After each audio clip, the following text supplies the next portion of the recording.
Selanjutnya, setelah kita buatkan instruksi untuk mereka melakukan diskusi, berikutnya kita buatkan mereka wadah untuk berdiskusi dengan cara mengklik Add an Activity and Resource. Akan muncul seperti ini. Pilih fitur forum,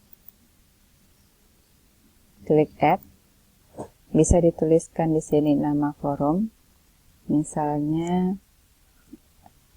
diskusi pertemuan 1, atau mungkin dengan nama lain diskusi topik belajar, atau apapun yang Bapak inginkan. Tuliskan di deskripsi forum. Hal yang dapat dituliskan di forum introduction adalah pertama, informasi deadline, yang kedua, topik yang bisa didiskusikan, tentu sesuai dengan materi pada pertemuan tertentu.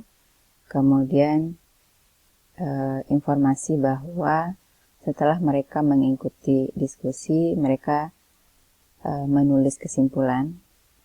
Ini tidak mutlak, ini contoh yang saya lakukan di e-learning yang saya gunakan.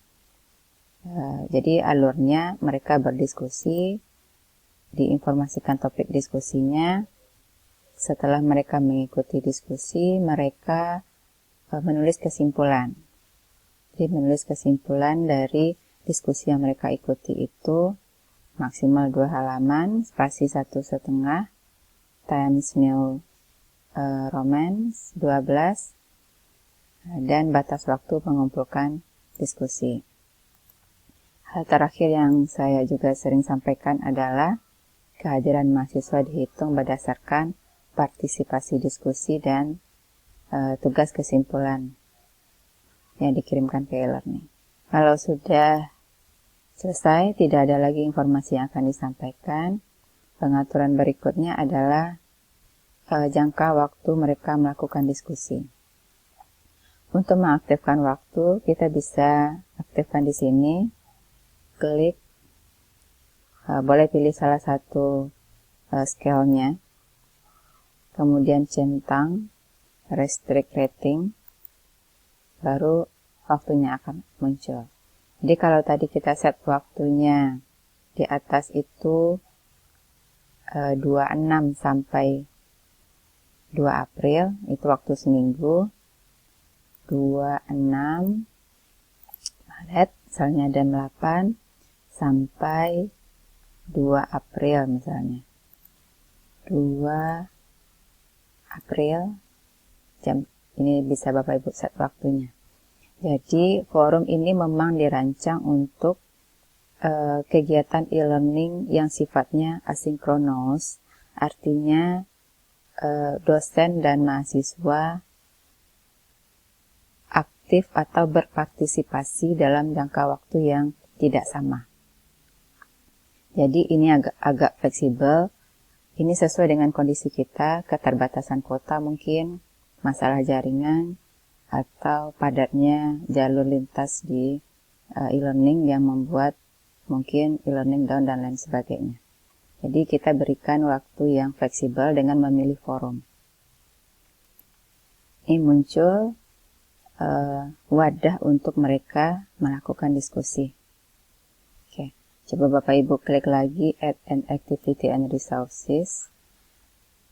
Jadi tadi seperti yang saya sampaikan, forum ini digunakan untuk diskusi asinkronus, artinya dosen dan mahasiswa aktif dalam waktu yang berbeda.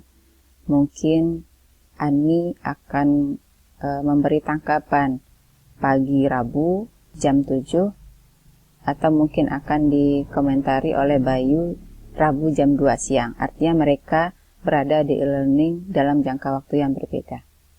Jika Bapak Ibu ingin merancang mereka aktif dalam waktu yang bersamaan, itu gunakan forum chat. Misalnya, kita memang ingin melakukan diskusi interaktif menggunakan chat Misalnya jam kuliah itu jam 7 sampai 9.40. Aktifkan chat.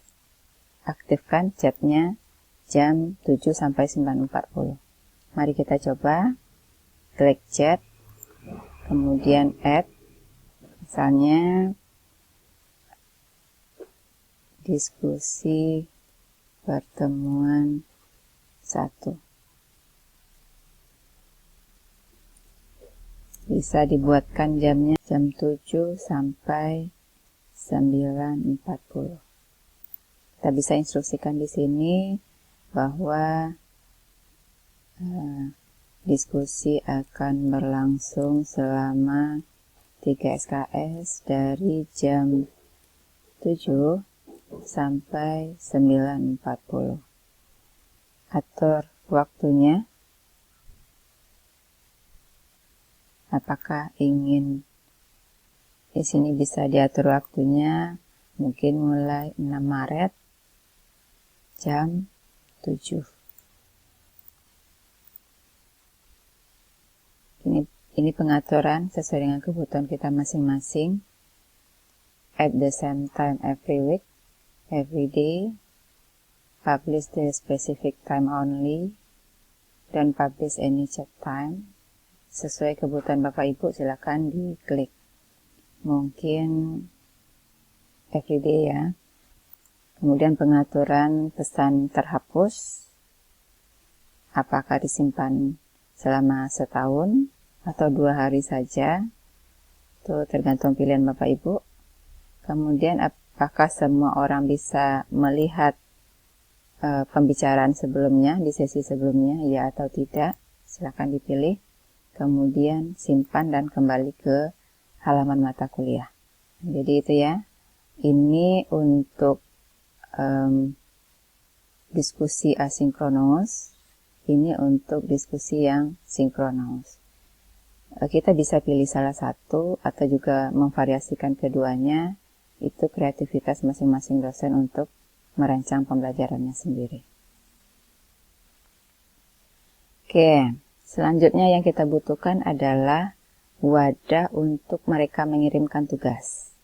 Jadi kalau tadi di diskusi kita minta mereka menulis kesimpulan setelah mengikuti diskusi, artinya kita harus menyediakan tempat untuk mereka mengirimkan tugas.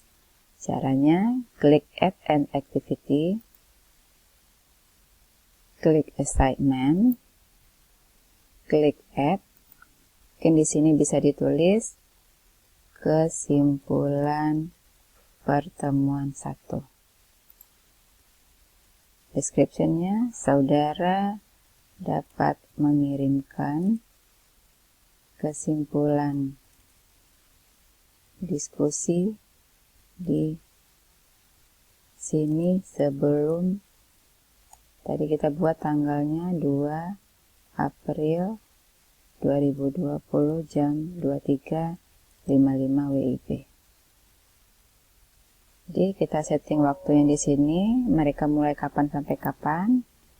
Misalnya 26 jam 8 sampai 2 April jam 8. Ya. Jadi ini pilihan Bapak Ibu yang perlu diperhatikan, apakah mereka diberikan peluang jika terlambat atau tidak. Saya pilih no. Ya. Kemudian simpan. Jadi inilah tampilan e-learning dalam 1 kali pertemuan. Deskripsi topik, capaian pembelajaran, materi dengan tampilan video, gambar, link yang ingin diberikan, kemudian bagaimana memberikan kegiatan pembelajaran agar lebih komunikatif. Bapak Ibu nanti juga bisa menambahkan rangkuman, tinggal diketikkan. Diskusi forum, ini sudah muncul di bagian bawah, karena memang nggak bisa ditarik ke atas, seperti itu layanan di Moodle. Tes formatif bisa dilakukan dengan kuis, nanti akan kita buatkan video bagaimana membuat kuis. tugas itu sudah ada di sini, kesimpulan pertemuan 1, kemudian referensi. Oke, selanjutnya adalah menindaklanjuti kegiatan yang sudah kita berikan ke mahasiswa. Saya contohkan di sini salah satu mata kuliah. Nama mata kuliahnya adalah pengembangan e-learning. Jadi kalau tadi sudah kita buatkan wadah untuk mengirimkan tugas, tentu tugas akan kita cek. Kalau tadi kita sediakan forum diskusi, tentu kita secara berkala mengintip kegiatan diskusi yang diselenggarakan oleh mahasiswa. Jadi di sini dalam kegiatan yang saya rancang, saya membagi 3 kelompok diskusi. Ada diskusi penerapan e-learning di pendidikan dasar, pendidikan menengah, dan pendidikan tinggi. Jadi untuk melihat diskusi yang sudah berlangsung, Bapak Ibu bisa klik salah satu forum, klik saja, akan muncul seperti ini. Ya, ini petunjuknya, mata kuliah pengembangan e-learning, pertemuan ke-7, materinya penerapan e-learning di pendidikan dasar. Inilah mahasiswa yang berpartisipasi di dalam diskusi tersebut. Ya, jadi ada 4 bagian diskusi. Artinya ada 4 orang yang sudah memulai diskusi. Untuk melihat bagaimana interaksi diskusinya, Bapak Ibu bisa klik angka di kolom replies. Klik saja angka itu. Saat kita klik yang angka 7, yang cukup banyak pesertanya. Jadi di sini mereka mendapat tugas mencari contoh penerapan e-learning di pendidikan dasar.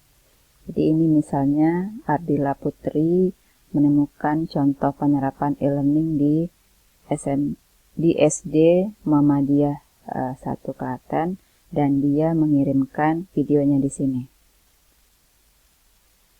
Teman-teman lihat penerapan e-learning di SD Muhammadiyah 1 yang sudah saya temukan di YouTube. Dan dia lampirkan videonya. Di sini sekolah tersebut telah menggunakan e-learning dengan menggunakan pembelajaran tematik sesuai K13. Menurut saya penggunaan e-learning di SD belum efektif, terutama dalam pemberian tugas di e-learning, karena tidak semua siswa dapat mengakses e-learning tanpa panduan. Dengan situasi siswa SD yang masih anak-anak, mereka akan lebih banyak bermain dibanding belajar. Terlebih lagi mereka sudah dihadapkan dengan kecanggihan teknologi. Bagaimana menurut teman-teman setelah melihat video yang saya berikan? Jadi, si Ardila merangsang teman-temannya untuk melakukan diskusi dengan cara mencantumkan video, memberikan pendapatnya, dan meminta pendapat teman-teman lain. Di sini dosen berpartisipasi. Sekolah ini mengintegrasikan TIK dalam pembelajaran tematik.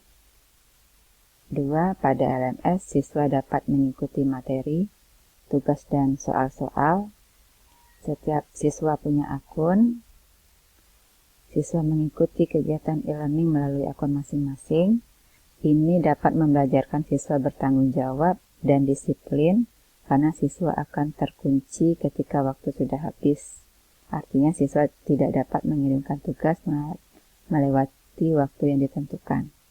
Dengan begitu dapat melatih kedisiplinan siswa. Yang ketiga, perlu dukungan sekolah berupa dana. Yang keempat, dukungan dari siswa, partisipasi mereka dalam kegiatan e-learning. Kira-kira untuk suksesnya penerapan e-learning, apa komponen pendukung lainnya? Ya, jadi dosen di sini tidak menjawab seluruh pertanyaan, tapi memunculkan ide baru untuk didiskusikan. Kemudian ada tanggapan dari Novriani. Belum semua daerah mampu menyelenggarakan atau menyediakan akses internet. Kemudian juga masalah infrastruktur listrik yang belum memadai. Kemudian disambut lagi oleh Ardila, dilanjutkan oleh Sylvia Ramadini, Lukman, dan begitu seterusnya. Ya, jadi begitulah kita mengikuti diskusi yang diselenggarakan oleh mahasiswa di e-learning. Ini adalah forum diskusi di pendidikan dasar. Coba kita lihat forum diskusi pendidikan menengah. Ada satu orang yang memunculkan topik pembicaraan. Untuk melihat isinya bisa klik replies dan klik angka 4. Angka 4 ini menunjukkan sudah ada 4 orang yang berpartisipasi di dalam diskusi tersebut. Dia mencontohkan di Bali. Dia juga dapat dari YouTube. Dia komentari dan minta pendapat kawan-kawan lain, diikuti oleh diskusi yang lain. Diikuti oleh peserta diskusi yang lain. Ya. Jadi begitulah kira-kira kegiatan diskusi yang berlangsung. Jadi agar mereka punya wadah diskusi lebih spesifik, kita bisa menyajikan lebih dari satu forum. Jadi kalau tadi saya mencontohkan satu penambahan forum, Bapak Ibu bisa menambahkan lebih banyak sesuai dengan topik atau skenario yang sudah dirancang. Selanjutnya kita coba lihat tugas yang mereka kirimkan. Ini tugas contoh penerapan e-learning. Dari 17 orang yang mengikuti perkuliahan, baru 8 orang yang mengirimkan tugas. Untuk melihatnya, Bapak bisa klik view /grade or submission. Ini akan kelihatan siapa saja yang mengirimkan tugas dan yang belum. Dan Amirul Fikri ini dia terlambat 10 hari 2 jam. Ya, jadi biasanya saya tidak membuat kelonggaran seperti ini. Ini kelonggaran karena gawat darurat COVID-19. Dan biasanya mereka akan mengirimkan tugas sesuai dengan jadwal yang sudah ditentukan.